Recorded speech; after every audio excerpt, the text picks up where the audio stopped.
There we go. Welcome everybody for a late pregame show. I'm late, as you might have noticed. So for those listening on the podcast too, it's only half hour of the pregame show. But yeah, we're here, guys. And I am like trying to get these news topics ready for the show, so I may be talking here and there. Because there was some stuff that happened this past week. So, There was a few things. there was a few things. A few things popped up in the news. Dude, it's killing me right now because this Friday is Detective Pikachu. Oh yeah, Which I'm gonna go see. This month would be just brutal for movies. Yeah, and that was like next week is John Wick 3, and then the week after that's Brightburn. Like, can it fucking stop for like a second? Just a second. It will though. Like I think like the early June is really slow. I'm bringing up the movie list right now from the Summer Movie Wager. For me, it's a little bit. I added one more movie to that list for this month of May because I went to go see Code Geass the other day. Oh yeah. I know you wanted to see that. Yeah, I got some. Well, I'm gonna probably. Oh, that's right. Brightburn and Aladdin come out on the 24th, which I want to see. Of this month? Uh-huh. Really? Oh shit! I thought Aladdin was much further along. Okay, wow. All right. And then the last weekend of this month is Godzilla.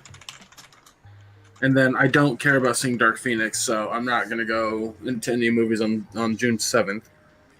I want to see Men in Black International. I want to see Toy Story 4 and Child's Play, which comes out the same weekend. Which really weird juxtaposition of two different genres. And then on top of that, the kid involved in both those is Andy. Well, I guess it's not Andy anymore, but well, you get my point. Nothing I want to see on the 28th. And then July 5th is Far From Home, which I actually want to talk to you about the trailer in a second here. Yeah. And then Lion King on the 19th of July. Once Upon a Time in Hollywood on the 26th of July. Fast and Furious presents Hobbs and Shaw on the 2nd. Which, by the way, the New Mutants was slated to come out. I saw the news on that too. It got delayed. Yeah. Yeah. So I posted in the all queued up Facebook discussion group that I was like, sorry, anyone who put it on their list. Yeah. We had this happen last year too, so it just shit happens like that. And then the 9th, I want to see both Artemis Fowl and Scary Stories to Tell in the Dark, but both of those can be delayed. Like, I don't have to see those. Gotcha. Okay. And then nothing else for the rest of the year that I care to see. So, yeah, it's just a lot in May and June, and then a little bit in July. Gotcha. Okay. But I was going to ask you, did you watch the new trailer for Far From Home? The Endgame spoiler one? Is it the one where Tom Holland's in the front, like before the video starts and says, yes. Like, okay, then yes, I did. It's actually the same one that was the same video I saw, or trailer I saw when I tweeted at you regarding my theory or my lead up. Yeah. Okay, so that's why I knew I wanted to talk to you for, like, okay. You understand who Mysterio is? Oh, yeah. I know he is. Yes, okay. And you're right. He is a villain. Well, supposedly, but like yes, he's in the comics lore. He is. He's a villain. Like, don't mistake it. He's a villain. The only twist that they could potentially do for this movie, the only twist, is by basically saying that there are two Mysterios that we're dealing with in the movie. Oh shit! That's the only twist that I could see where that line of dialogue makes sense, and they have a big multiverse thing. A lot of people forgot that Doctor Strange introduced the multiverse first. That is very true, actually. Yeah. Very true. So this would not be the introduction of the multiverse. Now, that being said. And something that like fucking irritated me on Twitter last night was everyone was freaking out because there was a new clip from the movie that was because Let me get in the way of my window. I need to change this direction of this whole fucking setup that I have. What's his name? Jake Gyllenhaal was on Ellen, and he had a clip from Far From Home. Oh. And it was the clip of where Mysterio says to Peter, like, we could have used a hero, you on my planet, or my Earth, or whatever. Huh. And one of the things that he says in that clip is, this universe is 616. I'm from 883. That right there got a bunch of fans up in a hissy because it's been slated a long fucking time ago that the MCU Earth is 19999. That's the Earth that they're on in the MCU, and that the comic book main, like the prime continuity, is 616. Okay. And people are freaking out about it online, right? Saying all this shit, and I just like, if you read the comics, you know he's a liar. And I would respond to, not everybody read the comics because it's mainstream media. No, Anthony. The people that are freaking out online are the ones who read the comics. Oh, okay. Gotcha. That's why I said that. Like, the comic readers are pissed off. Gotcha. Okay. The people that are falling for it and don't read the comics, I'm not worried about them. That's the whole marketing scheme. Like, Jake Gyllenhaal is a friendly face. He is, he looks like he's going to be a nice character to Peter and all that jazz. But, like, the comic fans know who, and that was the funny part, Anthony, was that when they showed that trailer and everyone's freaking out about a multiverse, all the comic fans were going, it's Mysterio. don't believe anything he says. Then this clip comes out and all those same people are like, the sick one, sick, blah, blah, blah. And I'm just like, did you forget your own words?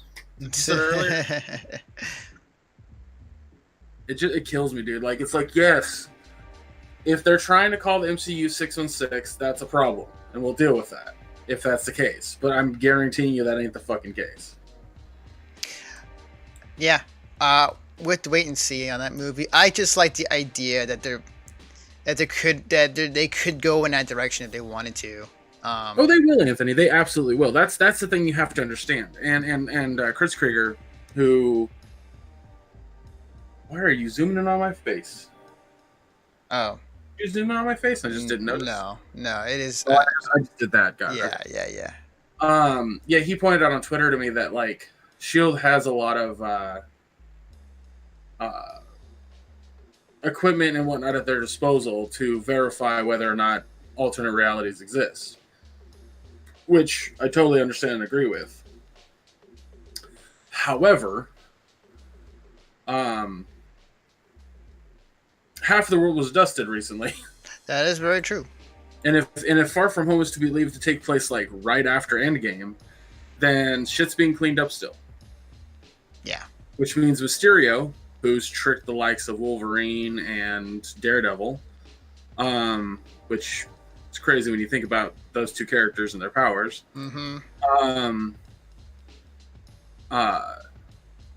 There's a lot of reason to say that in the past 5 years, he's had time to perfect what he's doing. He's had time to perfect the illusion of him being from an alternate Earth. True. Very true.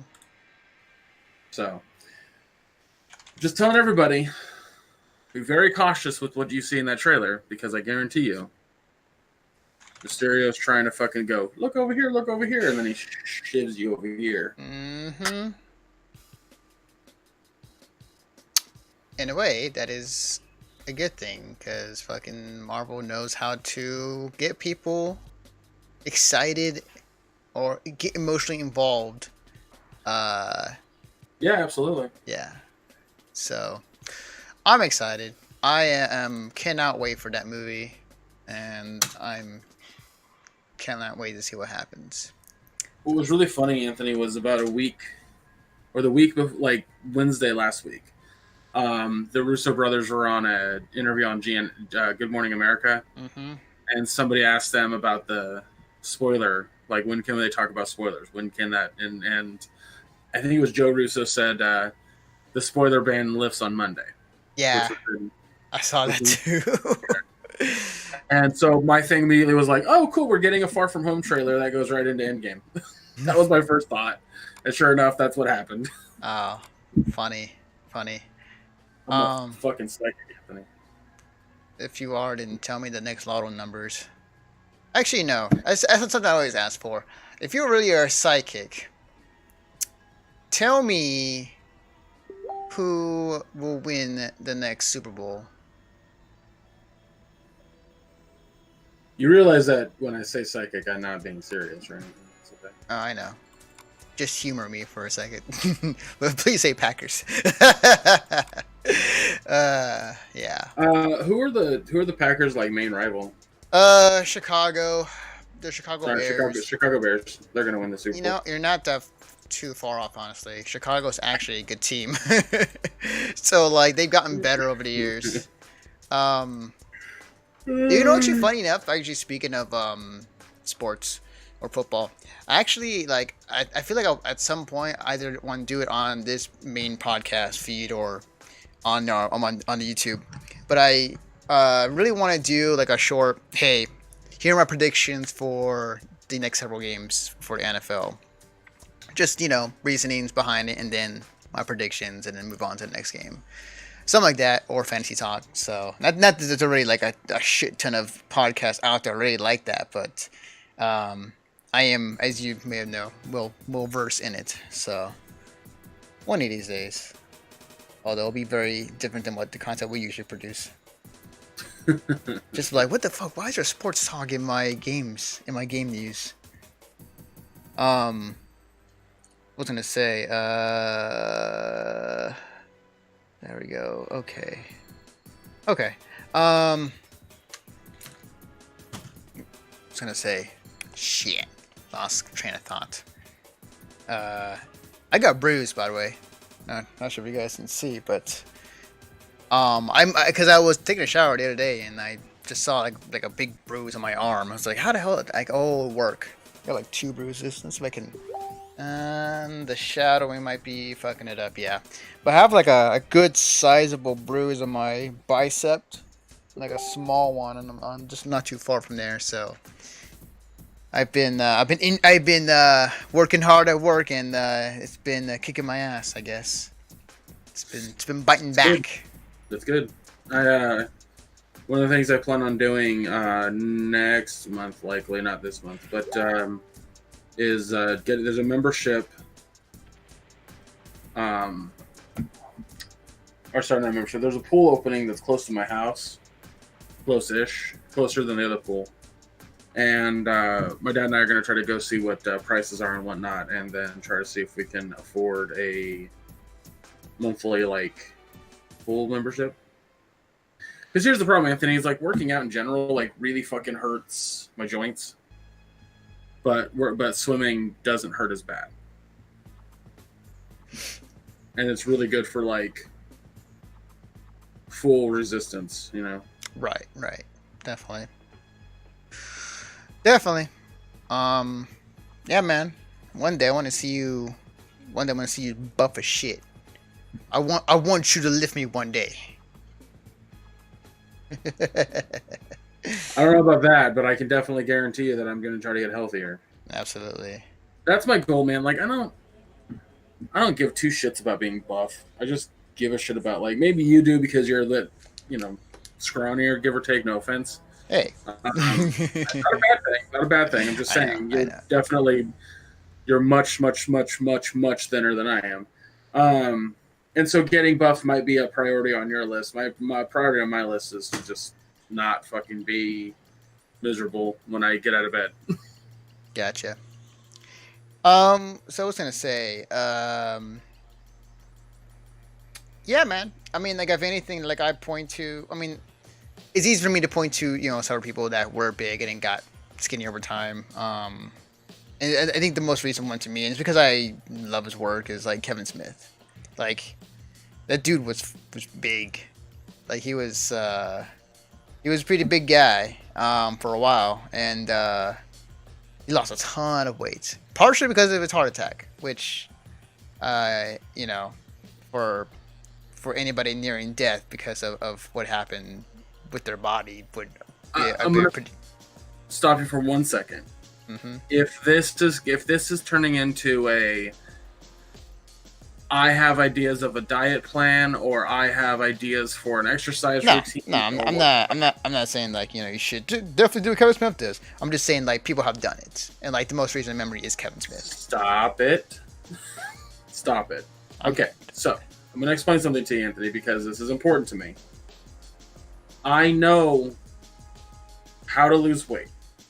I know how to eat. I know what to do to exercise. I've done it before. This isn't an issue of not knowing.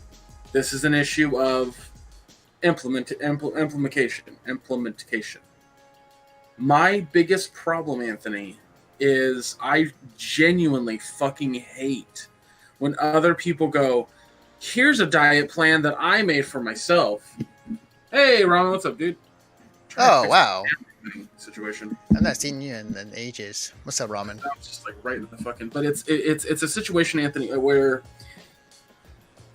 there's no promise that somebody else's diet plan is going to work for me. There's no promise that somebody else's exercise plan is going to work for me. Plain and simple. And I don't care to do that. There are certain absolute scientific things that work in terms of dieting. It is all about 80% to 20%. 80% eating, 20% exercising. Mm-hmm. The exercising part and the eating part that comes into a big play is all about paying attention to what your body's doing. And if you plateau, adjust slightly. So that way you don't plateau. And if you do plateau, make it sure it's at a point where you're comfortable, where you know you're going to be okay. The biggest issue the hurdles that I have to come across, Anthony, are my depression and anxiety. Because when those flare up, all I give a shit about is eating garbage ass food. So my biggest issue, Anthony, is when people sit there and say, do a diet A or exercise plan A. I get it that their well intentions are to help me be healthier, that they give a shit about me. And that's great. I appreciate the shit out of that.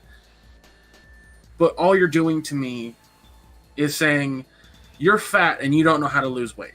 That's all you're doing to me. You're fat and you have no idea how to better your health. And I know that's not what you're trying to say, Anthony, but that's what the fuck it sounds like. Okay. You know more than I do then, so yeah. I don't expect you to know a lot about dieting and eating and all that jazz, Anthony, because your metabolism is probably fucking astronomically high. And you could eat a whole cake and not gain a pound. I guarantee, or at least you could have 5 years ago. I don't know about now. You're a bit older. Metabolisms change. It's, a lot of diets out there will tell you there's a specific way you have to eat. If you go on paleo, or if you go on Atkins, or if you go on any of those, I literally can't think of very many other ones than that. The way the food works is that it changes what you eat so drastically that your body has to adjust and it has to burn differently. So it burns at a higher rate, basically kickstarting your metabolism, forcing you to lose some weight. The problem is that people keep staying on that and they don't adjust it or plateau. Once they plateau, they feel like, oh, I've hit a point where I can just eat whatever I want again. And then they go back to when they were 20 years old and they gain all the weight back. It's a roller coaster effect, a ballooning effect, if you will. And I certainly don't want to fucking do that, even though arguably I have. But I haven't ballooned because of plateauing. I ballooned because things in my life were changing and I wasn't trying to keep up with anything. I just straight would give the fuck up. And that's the battle I have to come across, Anthony, because swimming and eating better, not as difficult as you would think.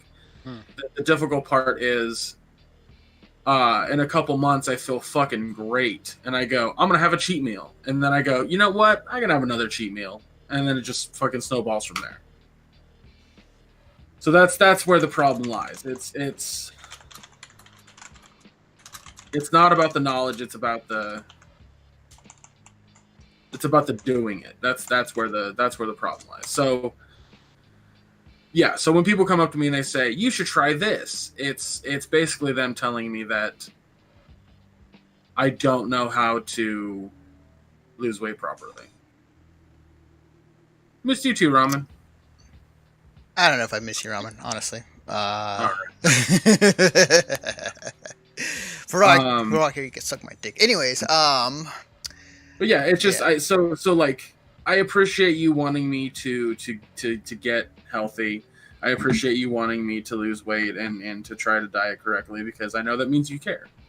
That's what that tells me, Anthony. It means you give a shit about me and you want me to be healthier. But all my brain hears is he thinks I'm stupid. And so that's the problem. So when anybody ever tries to give me dieting tips, I just immediately get defensive and angry. So I try to avoid people doing it. Because I haven't been able to change that, and I don't think I'll ever be able to change that. But